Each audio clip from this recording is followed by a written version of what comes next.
கிறிஸ்துவுக்குள் மிக அன்பானவர்களே, தினமொரு தூதன் மொழியாக உங்களை சந்திப்பதில் மீண்டுமாய் நான் சந்தோஷப்படுகிறேன். இந்த நாளிலே லேவியராகமம் 26ஆம் அதிகாரம் 13வது வசனம்.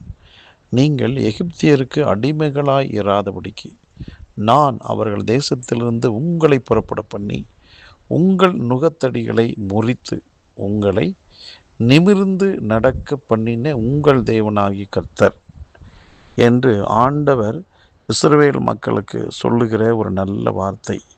அவர்களுக்கு ஆண்டவர் இப்படிப்பட்ட ஒரு நன்மையை செய்ததை அவர் அந்த மக்களுக்கு புரியும்படியாக திரும்பவும் சொல்லி காட்டுகிறார். அன்பானவர்களே, ஆண்டவருடைய குணாதிசயத்தை பாருங்கள். அந்த மக்கள் அடிமைத்தனத்தில் இருந்தாங்க. அந்த நுகத்தை எல்லாம் முறித்து விடுதலைக்குள்ளாக அவளை நடத்தினார்.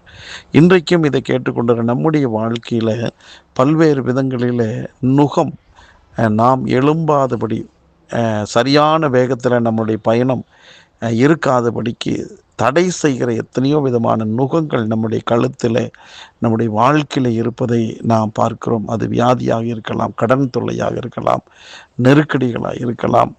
இப்படி மனசோர்வு எத்தனையோ விதங்களிலே அந்த நெருக்கடி நிமித்தமாக நாம் நுகத்துக்கு உட்படுத்தப்பட்டவர்கள் போல வாழ்கிறோம். இன்றைக்கும் அன்பானவர்களே, அன்றைக்கு எகிப்தில் அடிமைகளாக இருந்த அந்த மக்களுக்கு அந்த நுகத்தடியை முறித்து விடுதலை வாழ்வுக்குள்ளாக நடத்தின தெய்வம் இன்றைக்கும் உயிரோடு தான் இருக்கிறார். ஆகவே அவர் மேலே நம்பிக்கை வைத்து அவர் மேல் விசுவாசம் வைத்து காத்திருக்கிற நம்முடைய வாழ்க்கையிலும் சீக்கிரத்தில் ஒரு அற்புதம் நடக்கும் என்பதிலே சந்தேகமே இல்லை. ஆகவே அந்த பாதிப்பில் இருந்து நம்மை அந்த இடத்திலிருந்து புறப்பட பண்ணக்கூடியவர் தான் நம்முடைய ஆண்டவர்.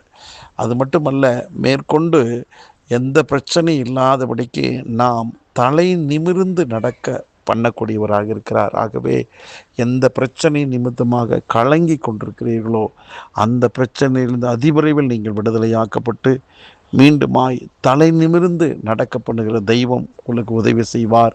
நீங்கள் தலை நிமிர்ந்து நடப்பீர்கள். கர்த்தருடைய பிரசன்னம் உங்களுக்கு முன்பாக செல்லும். நீங்கள் ஒரு வெற்றியின் வாழ்வை வாழ்வீர்கள். ஜெபிக்கலாம். நல்ல தகப்பனே, அந்த நல்ல வேலைக்காக நன்றி. எங்கள் வாழ்விலே இருக்கிற எல்லா விதமான அடிமைத்தனத்தின் நுகத்தை முறித்து விடுதலை வாழ்வுக்குள்ளாக நடத்தி எங்களை தலை நிமிர பண்ணக்கூடிய அந்த உங்கள் அன்புக்காக, இரக்கத்துக்காக, கிருபைக்காக ஸ்தோத்திரம். இது கேட்டுக்கொண்டிருக்க எல்லாருடைய வாழ்விலும் அப்படிப்பட்ட நல்ல அனுபவத்தை கர்த்தர் கொடுத்து நடத்துவதற்காக ஸ்தோத்திரம். வாழ்த்தி ஆசீர்வதிக்கிறேன். இயேசு கிறிஸ்துவின் நாமத்தில் ஜெபிக்கிறேன் நல்ல பிதாவே, ஆமென்.